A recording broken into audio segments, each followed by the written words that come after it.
નમસ્કાર દર્શક મિત્રો, મંતવ્ય ન્યૂઝ સાથે હું છું શિવાંગીની. નજર કરી મહત્વના સમાચાર પર વાત કરી. બ્રેકિંગ ન્યૂઝ સામે આવી રહ્યા છે મહારાષ્ટ્ર તરફથી. મહારાષ્ટ્રમાં શિવસેનાને વધુ એક ઝટકો લાગ્યો છે. મહારાષ્ટ્રમાં શિવસેનાને વધુ એક ઝટકો. વિધાનસભા અધ્યક્ષ ચૂંટણીમાં ભાજપની જીત થઈ છે. રાહુલ નાર્વેકર વિધાનસભાના અધ્યક્ષ બન્યા છે. મહારાષ્ટ્રમાં ભાજપ શિવસેના વચ્ચે મુકાબલો થયો હતો, જેમાં ભાજપના જે રાહુલ નાર્વેકર છે તેઓ મહારાષ્ટ્ર વિધાનસભાના નવા સ્પીકર બન્યા છે. શિવસેનાના ઉમેદવાર રાજન સાલ્વીની હાર થઈ છે. મહારાષ્ટ્રમાં શિવસેનાને વધુ એક ઝટકો. ભાજપની જીત થઈ છે. અધ્યક્ષ પદ માટે બંને વચ્ચે જંગ જામ્યો હતો, જેમાં ભાજપની જીત થઈ છે. રાહુલ નાર્વેકર વિધાનસભાના નવા અધ્યક્ષ બન્યા છે. ઉલ્લેખનીય છે કે જે રીતે નવી સરકારની રચના કરવામાં આવી, એકનાથ શિંદેને નવા મુખ્યમંત્રી બનાવવામાં આવ્યા છે. ત્યારબાદ 2 દિવસ માટે નવું સત્ર મહારાષ્ટ્ર સરકારનું મળ્યું છે, જેમાં આજે અધ્યક્ષ પદ માટેની ચૂંટણી થઈ હતી. શિવસેના અને ભાજપ આમને સામને હતી, જેમાં ભાજપની જીત થઈ છે. વધુ એક ઝટકો શિવસેનાને લાગ્યો છે. મહારાષ્ટ્રમાં ભાજપ શિવસેના વચ્ચે મુકાબલો થયો હતો, જેમાં વધુ એક વખત ભાજપની જીત થઈ છે. રાહુલ નાર્વેકર મહારાષ્ટ્રના નવા અધ્યક્ષ બન્યા છે. શિવસેનાના ઉમેદવાર રાજન સાલ્વીની હાર થઈ છે, જ્યારે રાહુલ નાર્વેકર નવા અધ્યક્ષ મહારાષ્ટ્રના બન્યા છે. મહારાષ્ટ્રમાં શિવસેનાને વધુ એક ઝટકો લાગ્યો છે.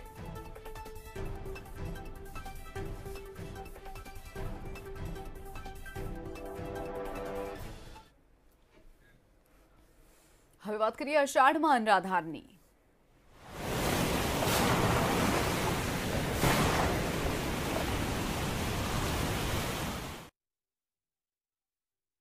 બ્રેકિંગ ન્યૂઝ સામે છે સુરત તરફથી. સુરતમાં વહેલી સવારથી વરસાદની શરૂઆત થઈ ગઈ છે. મેઘરાજા ધમાકેદાર બેટિંગ કરી રહ્યા છે. સુરત જિલ્લામાં વહેલી સવારથી વરસાદી માહોલ જામ્યો છે. બારડોલી પંથકમાં સતત 2 દિવસથી વરસાદ વરસી રહ્યો છે. વરસાદથી વાતાવરણમાં ઠંડક પ્રસરી છે. ખેડૂતોમાં ખુશીનો માહોલ જોવા મળી રહ્યો છે. જે રીતે હવામાન વિભાગની આગાહી છે તે મુજબ વરસાદ સુરતમાં વરસી રહ્યો છે. વરસાદથી વાતાવરણમાં ઠંડક પ્રસરી. છેલ્લા 2 દિવસથી બારડોલી વિસ્તારમાં સતત વરસાદ વરસી રહ્યો છે. સુરતમાં સતત વરસાદથી કેટલાક વિસ્તારોમાં પાણી ભરાઈ જવાની સમસ્યા પણ સામે આવી છે, તો વાહન ચાલકોને મુશ્કેલી પડી રહી છે. તો આ તરફ વાતાવરણમાં ઠંડક પ્રસરી છે અને સતત વરસી રહેલા વરસાદને કારણે ખેડૂતો પણ ખુશખુશાલ બન્યા છે. બારડોલીમાં સતત 2 દિવસથી વરસાદી માહોલ જામ્યો છે. ઉલ્લેખનીય છે કે હવામાન વિભાગ દ્વારા જે રીતની આગાહી કરવામાં આવી છે, સૌરાષ્ટ્ર અને દક્ષિણ ગુજરાતમાં તેને જોતા સુરતમાં વરસાદી માહોલ જામ્યો છે. બારડોલીમાં 2 દિવસથી વરસાદ વરસી રહ્યો છે. વાતાવરણમાં ઠંડક પ્રસરી છે, તો ખેડૂતોમાં પણ ખુશીનો માહોલ જોવા મળ્યો છે. વાત કરીએ અંગે જ વધુ માહિતી માટે સંવાદદાતા મેહુલ ગોસ્વામી આપણી સાથે ફોન લાઈન પર છે. મેહુલ, જે રીતે બારડોલીમાં સતત 2 દિવસથી વરસાદ વરસી રહ્યો છે, શું વધુ વિગતો? સતત 2 દિવસથી જેમ હવામાન વિભાગની આગાહી હતી તે પ્રમાણે સુરત ગ્રામ્યમાં બારડોલી તાલુકો, કામરેજ, પલસાણા, માંડવી, ઉમરપાડા સહિતના તમામ તાલુકાઓમાં વહેલી સવારથી જ ભારે વરસાદ વરસવાનું શરૂ થઈ ગયું છે. વાદળછાયું વાતાવરણ છે અને વરસાદના લીધે નીચાણવાળા વિસ્તારોમાં પાણી ભરાવાની સમસ્યા પણ શરૂ થઈ ગઈ છે. ચોક્કસથી માહિતી બદલ આભાર. તો વાત કરીએ બારડોલી પંથકમાં સતત 2 દિવસથી વરસાદ વરસી રહ્યો છે. વાતાવરણમાં ઠંડક પ્રસરી છે, તો ખેડૂતો પણ ખુશખુશાલ બન્યા છે.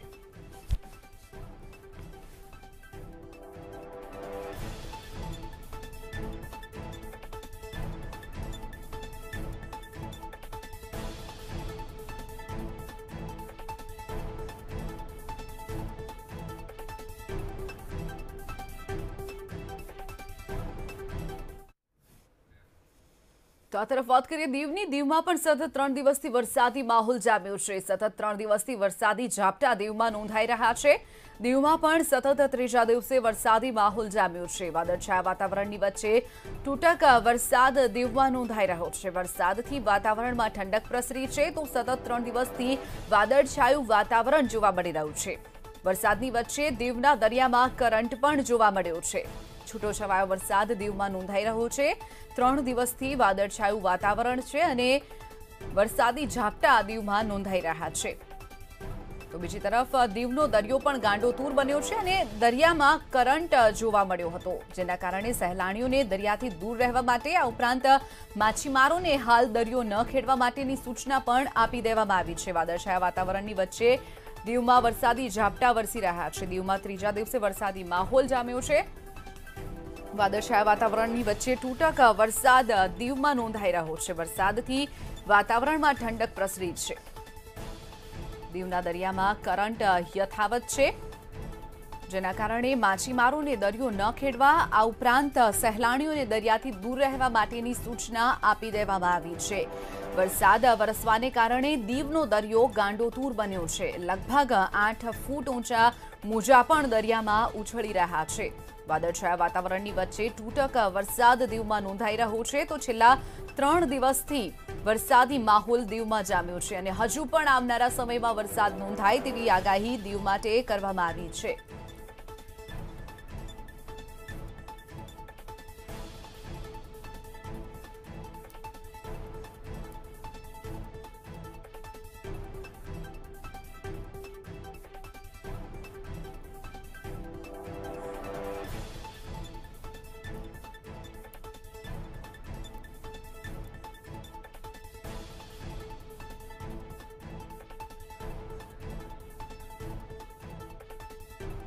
વાત કરીએ અંગે વધુ માહિતી માટે સંવાદદાતા કાર્તિક વાઝા આપણી સાથે ફોન લાઈન પર છે. કાર્તિક, દીવમાં સતત 3 દિવસથી વરસાદી ઝાપટા નોંધાઈ રહ્યા છે. હાલનો માહોલ કેવો છે કાર્તિક?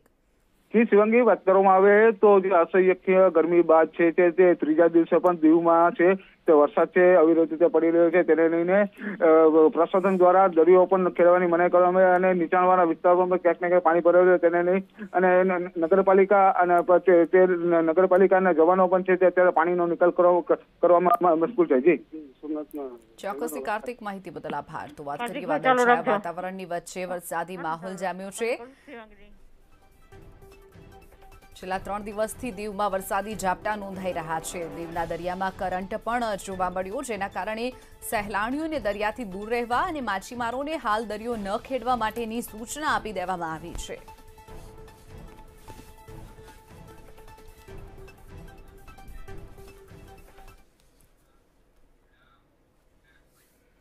આગળ વાત કરીએ ઉનાની. ઉનામાં પણ ત્રીજા દિવસે વરસાદી માહોલ જામ્યો છે. સતત 3 દિવસથી ઉનામાં પણ વરસાદ વરસી રહ્યો છે. ઉનામાં 3 દિવસથી વરસાદી માહોલ જામ્યો છે. ગીર ગઢડા તાલુકામાં પણ વરસાદ નોંધાયો છે. ત્રીજા દિવસે બંને તાલુકાઓમાં મેઘમહેર થઈ છે. ધરતીપુત્રોમાં ખુશીનો માહોલ જોવા મળી રહ્યો છે. ઉનામાં પણ સતત 3 દિવસથી વરસાદ નોંધાઈ રહ્યો છે. તો આ તરફ ગીર ગઢડામાં પણ વરસાદી માહોલ જામ્યો છે. સતત 3 દિવસથી અહીંયા વરસાદી માહોલ જામ્યો છે. તો હજુ પણ આવનારા 4 દિવસ માટે વરસાદની આગાહી હવામાન વિભાગ દ્વારા કરવામાં આવી છે. ઉના અને ગીર ગઢડામાં વરસાદી માહોલ જામ્યો છે, જેના કારણે ખેડૂતોમાં પણ ખુશીની લાગણી પ્રવર્તી છે. ધરતીપુત્રો પણ ખુશખુશાલ બન્યા છે. એક તરફ અત્યારે વાવણીનો સમય છે અને તેવા જ સમયે વરસાદી માહોલ જામ્યો છે, જેના કારણે ખેડૂતો પણ ખુશ બન્યા છે. વાત કરીએ વધુ એક વખત સંવાદદાતા કાર્તિક વાઝા આપણી સાથે જોડાયા છે. કાર્તિક, જે રીતે ઉના અને ગીર ગઢડામાં વરસાદી માહોલ જામ્યો છે છેલ્લા 3 દિવસથી, કેવો માહોલ છે કાર્તિક? જી શિવાંગી, વાત કરવામાં આવે તો હવામાન વિભાગ દ્વારા જે રીતના આગાહી કરવામાં આવી તેને લઈને ગીર સોમનાથ અને ઉનામાં જે વરસાદ છે આવી રીતના પડી રહ્યો છે. તેને લઈને ગીર જંગલમાં પણ છેલ્લા 3 દિવસથી વરસાદ છે તે પડી રહ્યો છે. તેને લઈને ખેડૂતોમાં પણ ક્યાંક ને ક્યાંક ખુશી જોવા મળે છે. અને વાત કરીએ રાવલ ડેમની, તો રાવલ ડેમમાં પણ છે તે પાણીની આવક થઈ ચૂકી છે અને આ વરસાદ છે તે ખેડૂત માટે સોનું બની અને વરસી રહ્યો છે. જી ચોક્કસથી કાર્તિક, માહિતી બદલ આભાર. તો વાત કરીએ ધરતીપુત્રોમાં ખુશીનો માહોલ. સતત 3 દિવસથી બંને તાલુકાઓમાં મેઘમહેર જોવા મળી રહી છે. ઉના અને ગીર ગઢડામાં વરસાદી માહોલ જામ્યો છે. વાતાવરણમાં ઠંડક પ્રસરી છે. તો કેટલાક વિસ્તારોમાં પાણી ભરાઈ જવાની ઘટના પણ સામે આવી છે.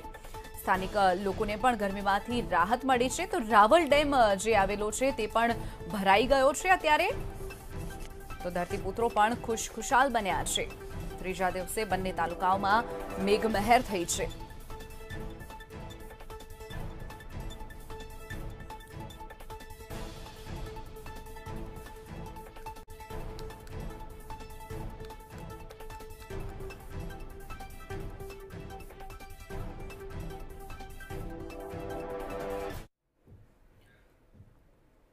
આગળ વાત કરીએ જામનગરની. જામનગરમાં ભારે વરસાદની આગાહી કરવામાં આવી છે, જેના પગલે તંત્ર એલર્ટ મોડમાં આવી ગયું છે. આગાહીને પગલે એનડીઆરએફની 3 ટુકડીઓ રાજકોટ જવા રવાના થઈ છે. આ ત્રણેય ટીમો સૌરાષ્ટ્રમાં જઈ અને ડિવાઈડ થઈ જશે.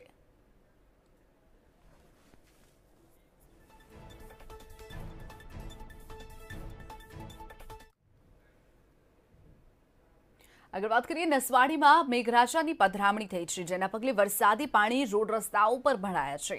ગટરોના ગંદા પાણી પ્રસરાતા ઠેર ઠેર ગંદકીનું સામ્રાજ્ય જોવા મળ્યું છે, જેના પગલે ગ્રામ પંચાયતની પ્રી મોન્સૂનની કામગીરી પર સવાલો ઉઠી રહ્યા છે. જોકે હવે ગંદકીના પાપે વરસાદી પાણીનો નિકાલ નહીં થયો હોવાનું કારણે જો બીમારીઓ ફેલાય તો એના માટે જવાબદાર કોણ, તે પણ એક મોટો પ્રશ્ન બન્યો છે. આજે નસવાડી તાલુકામાં વહેલી સવારથી જ વરસાદનું વાતાવરણ શરૂ થઈ ગયું છે, જ્યારે કેટલાક વિસ્તારોમાં ઠેર ઠેર પાણી ભરાઈ ગયા છે. ખાસ કરીને વાત કરવામાં આવે તો કેટલાક વિસ્તારોમાં ગંદકીનો માહોલ જોવા મળી રહ્યો છે. આજે વરસાદની કામગીરીમાં પ્રી મોન્સૂનની કામગીરી ઉપર અનેક સવાલો ઉઠી રહ્યા છે. હાલ નસવાડીમાં કેટલાક વિસ્તારોમાં ગટરો ઉભરાઈ રહી છે, તો કેટલાક વિસ્તારોમાં ઠેર ઠેર ગંદકી જોવા મળી રહી છે. હાલ લોકો એવી માંગ કરી રહ્યા છે કે પંચાયત વિભાગ દ્વારા જે ગટરો છે, જે પાણી ભરાય છે, એના ઉપર વધારે ધ્યાન દોરવામાં આવે. રિયાદ કુરેશી, મંતવ્ય ન્યૂઝ, છોટાઉદેપુર. ખંભાળિયા પંથકમાં ધોધમાર વરસાદ આવ્યો હતો. ગ્રામ્ય વિસ્તારમાં મેઘરાજાની ધમાકેદાર બેટિંગ જોવા મળી છે.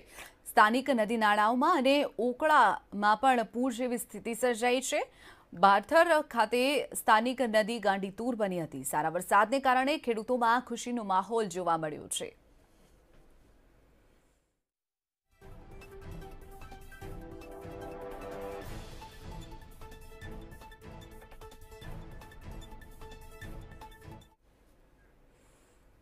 નવસારીમાં સ્ટેશન વિસ્તાર આગળ ગરનાળામાં પાણી ભરાતા ટ્રાફિક જામના દ્રશ્યો સર્જાયા છે. મહત્વનું છે કે નવસારીથી જલાલપુર જવા માટે એક જ વિકલ્પ છે, જેના પગલે એક જ ફાટક વિકલ્પ હોવાનું સામે આવ્યું છે, જેમાં અનેક લોકો ફસાયા હતા. સ્થાનિક લોકો દ્વારા અનેકવાર રજૂઆત કરવામાં આવી છે, છતાં પણ તંત્ર ઘોર નિંદ્રામાં હોય તેવું લાગી રહ્યું છે. તંત્રના પાપે હાલ વાહન ચાલકોને હાલાકી ભોગવવાનો વારો આવ્યો છે.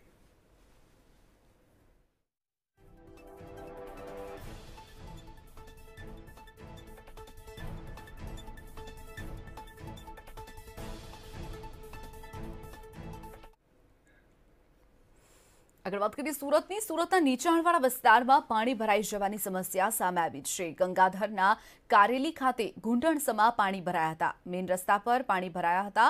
તંત્રની પ્રી મોન્સૂન કામગીરી પર સવાલો ઉઠી રહ્યા છે. પાણીના નિકાલ માટે રજૂઆત છતાં તંત્ર નિંદ્રામાં હોય તેવું ઝડપાયું છે.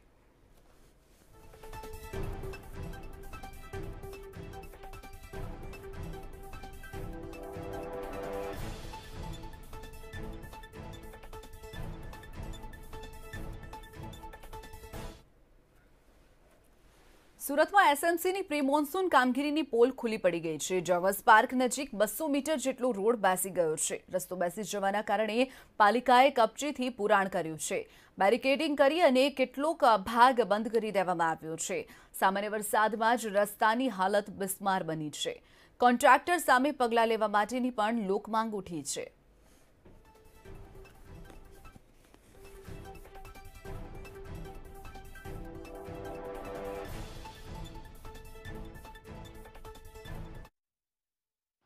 જી, સુરતના જે જોગસ પાર્ક વિસ્તાર છે તેની આસપાસનો જે રસ્તો છે તે પ્રી મોન્સૂન કામગીરી આ રસ્તા પર કરવામાં આવી હતી.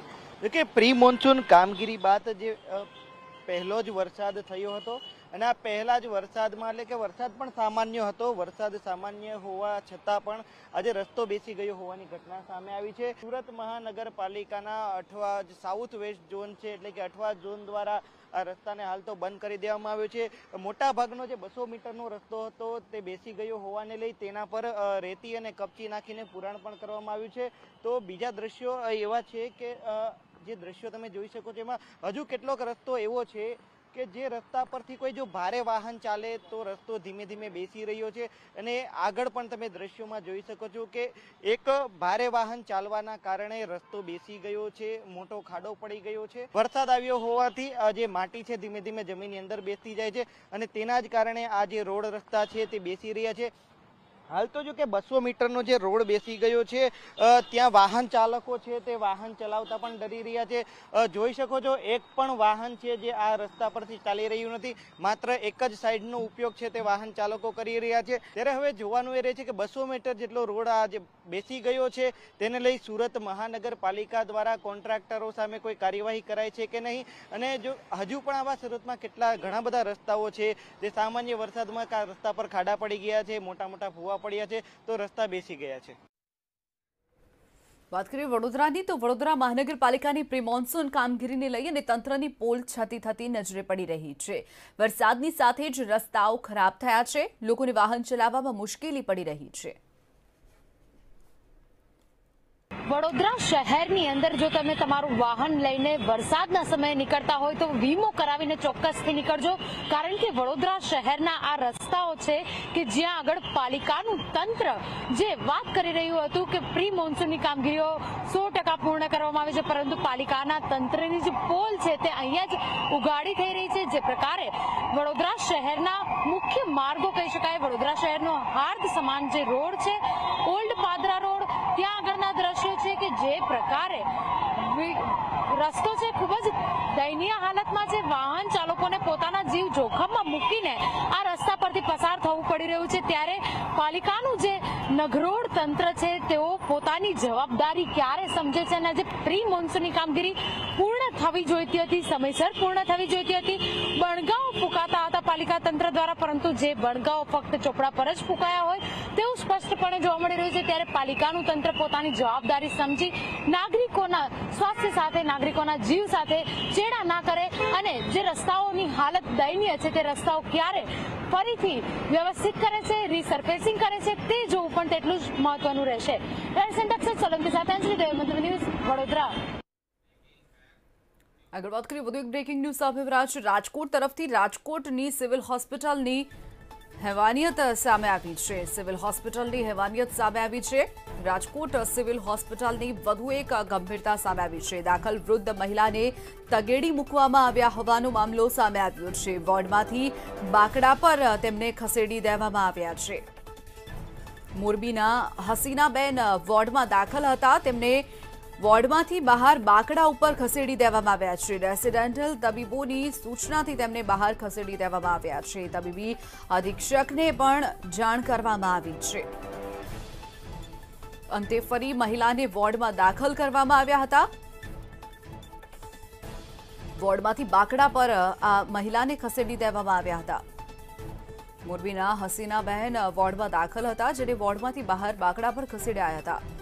વાત કરીએ અંગે જ વધુ માહિતી માટે સંવાદદાતા ધ્રુવ કુંડેલ આપણી સાથે ફોનલાઈન પર છે. ધ્રુવ, જે રીતે હસીનાબહેન નામની વ્યક્તિ જે સિવિલ હોસ્પિટલમાં દાખલ હતા, જેમને વોર્ડમાંથી બાકડા પર ખસેડી દેવામાં આવ્યા હતા, શું વધુ વિગતો?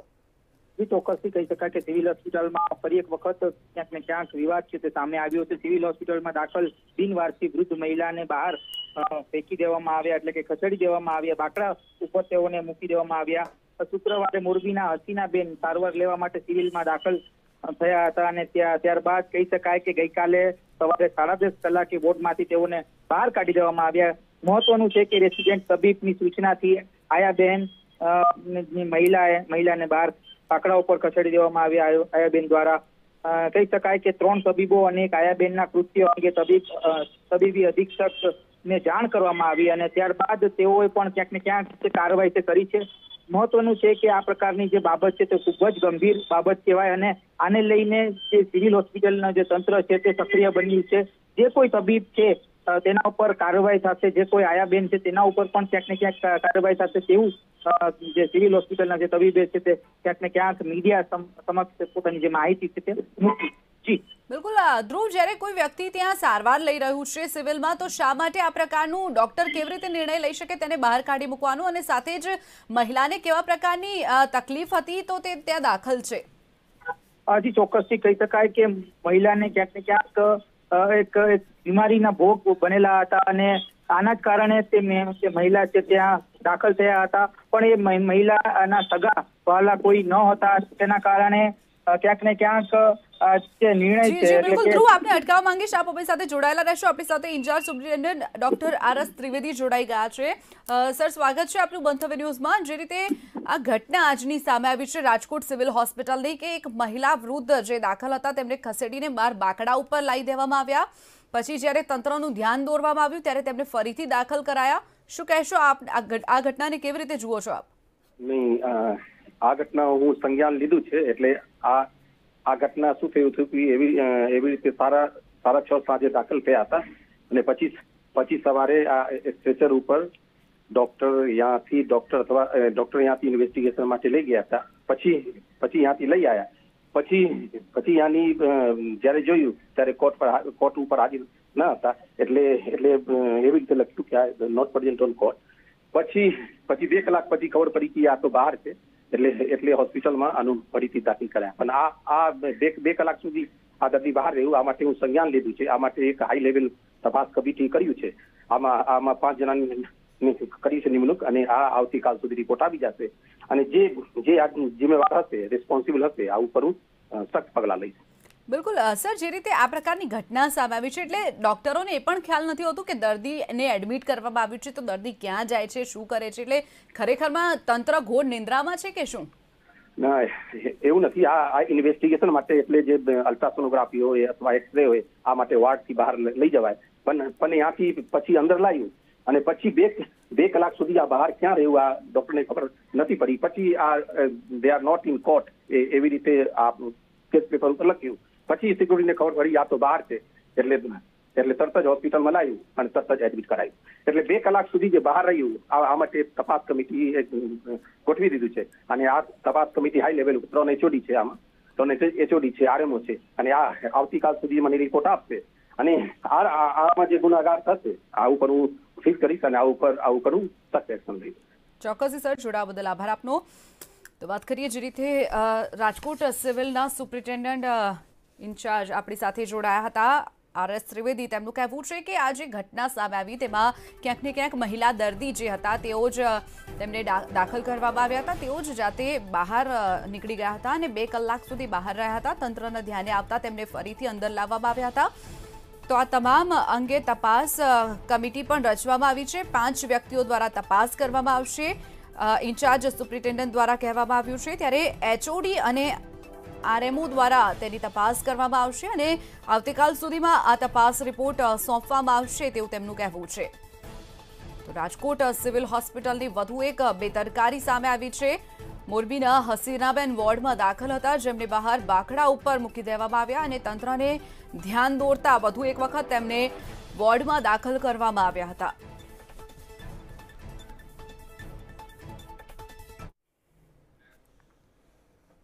અમદાવાદમાં ઓનલાઈન ફાર્મસી પર પ્રતિબંધ લગાવવા માટે કમિટીની રચના કરવામાં આવી છે, જેમાં ફાર્મસી કાઉન્સિલ ઓફ ઇન્ડિયાએ મોટો દાવો કર્યો છે કે ઓનલાઈન ફાર્મસીથી લોકોના સ્વાસ્થ્ય સાથે ચેડા થઈ રહ્યા છે. ઓનલાઈન ફાર્મસી જે અત્યારે દવાનું ડિસ્ટ્રીબ્યુશન કરી રહ્યા છે એમાં ક્યાંક ને ક્યાંક ડુપ્લિકેટ દવાઓ, ક્યાંક ને ક્યાંક સ્ટોરેજ મેન્ટેન ન થાય તો ડ્રગની પોટેન્શિયલ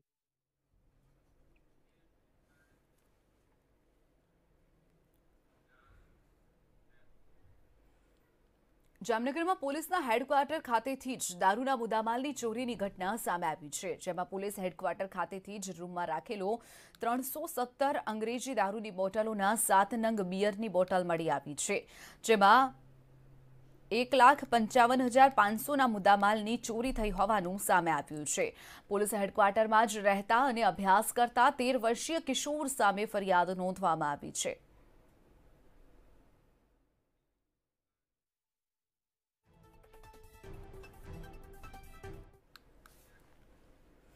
બાબર કોર્ટની મુદત પતાવી અને પરત ફરતા બે ઇસમ પર હુમલો થયો હોવાનો બનાવ સામે આવ્યો છે.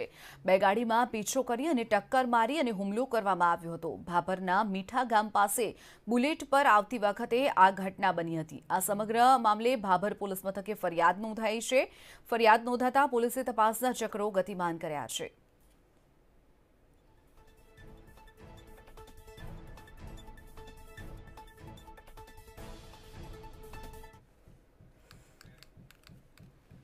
છોટાઉદેપુર જિલ્લાના ભાજપ યુવા મોરચાના પ્રમુખનું બાઇક અકસ્માતમાં મોત નીપજ્યું છે. છોટાઉદેપુર જિલ્લાના સિહોર પાસે બાઇક ઝાડ સાથે ધડાકાભેર અથડાઈ હતી અને બાઇક અથડાતા ભાજપના યુવા પ્રમુખનું મોત નીપજ્યું છે. ભાજપના યુવા પ્રમુખનું અકસ્માતમાં મોત થતાં જિલ્લા ભાજપમાં શોકની લાગણી પ્રવર્તી છે. મોડી રાત્રે બનેલા બનાવમાં પોલીસે અકસ્માતનો ગુનો નોંધી કાયદેસરની કાર્યવાહી હાથ ધરી છે.